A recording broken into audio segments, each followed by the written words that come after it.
fabled heat, where magic meets desire.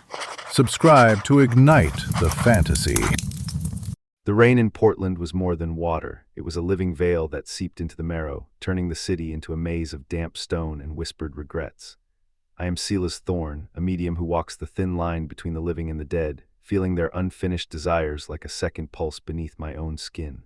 The weight of their longing thrummed in the background of my mind, a reminder that I was never truly alone.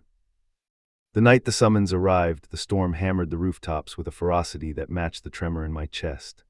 I slipped my coat tighter around my shoulders, the fabric slick with rain, and followed the inked plea to Whitmore Manor. The manor loomed like a bruised beast, its windows dark, the air around it smelling of mildew and a faint, lingering perfume that hinted at forgotten passions. Inside, the grand hallway was a cathedral of shadows. The chandelier above flickered, casting trembling gold across the cracked marble.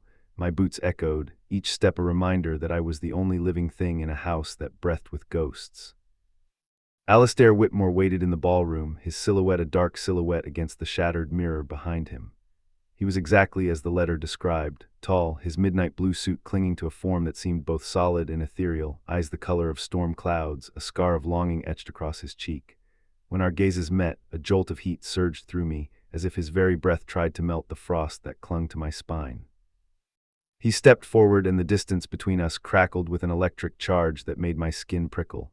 "Silas," he whispered, his voice low and husky, "I have been waiting for you." The words were a promise and a plea, and I felt my own pulse quicken, matching the rhythm of his own.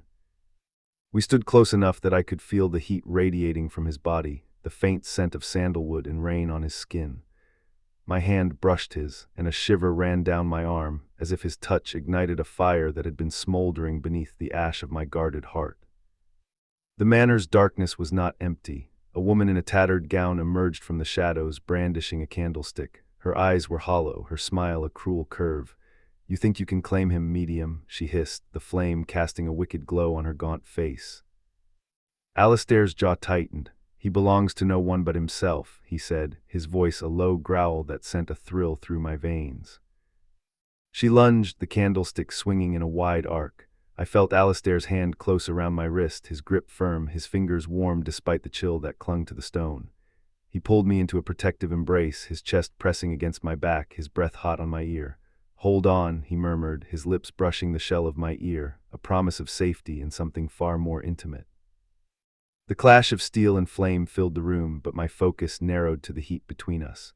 Alastair's hand slipped lower, fingers tracing the line of my jaw, then sliding to the hollow of my throat, as if memorizing the shape of my desire. I could feel the tremor in his own pulse, a mirror of my own yearning. When the woman finally fell, the candlestick clattering to the floor, the room fell into a breathless silence. Alastair turned to me, his eyes dark with a storm of longing. "You felt it too, didn't you?" he asked, his voice barely above a whisper.